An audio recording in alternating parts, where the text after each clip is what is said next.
Hi, my name is Gary Ernest Smith. I'm a professional artist. I graduated from Baker High School in 1960 and have had a wonderful time in returning to my youth as well as to the country in which I knew so well and grew up in, and have been a professional artist probably 65 years now, and have never regretted it a day in my life. It's been a wonderful experience. I always had the propensity to sketch and draw the things around me, and I became very influenced by the surroundings and old barns and just the things of rural America. And I was at a very young age, I was doing those kinds of things. I quickly moved into doing paintings when I was in high school, junior high and high school, in which I was able to sell my paintings and had quite a little business going at that time. I kind of found myself moving more and more into the art world as I grew and progressed. I never really had a lot of inspiration from people that I knew that were professional artists at all.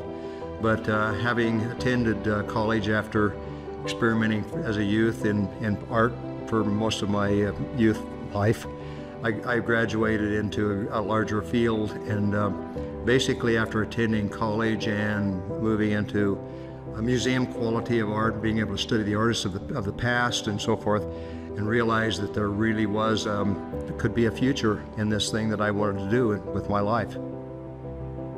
Well, of course, the biggest challenge, if you're going to put the majority of your time into producing a visual image, is to how do you make a living with it.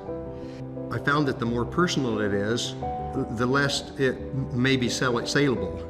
So there is a fine line as to where commercialism and your vision can meet and become a commodity in which other people can see the quality of your work and actually put forth money that will influence you.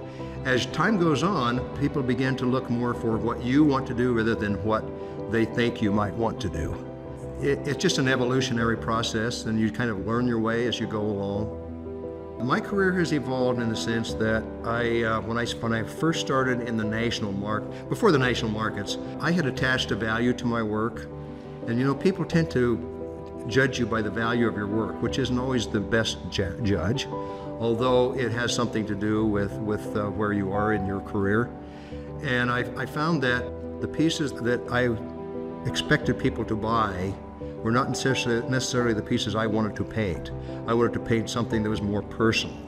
And I quickly began evolving into that kind of thing where the real collector out there is looking for the uniqueness of what you do and the individuality in which you do. I was able to change my life into those kind of directions.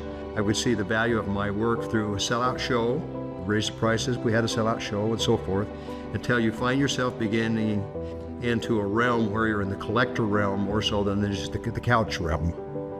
And there's always a price to be paid for each step, because every time you raise the price, you eliminate another buyer, but you also pick up another buyer. So that's an evolutionary process that you have to determine as you go along as to how smart that is to make those transitions. I would say get to know yourself well enough to know that that's really what you want to do, because there's going to be a price to be paid for it. And that price will be the time it takes for you to become a professional artist, and that you can see where your work becomes collectible by collectors beyond a certain financial period in your life. And to focus on what you want to do and who you are, and get to know yourself. Otherwise you can be gobbled up by a commercial world that dictates to you as to what you want to do. It's a real balancing act for artists.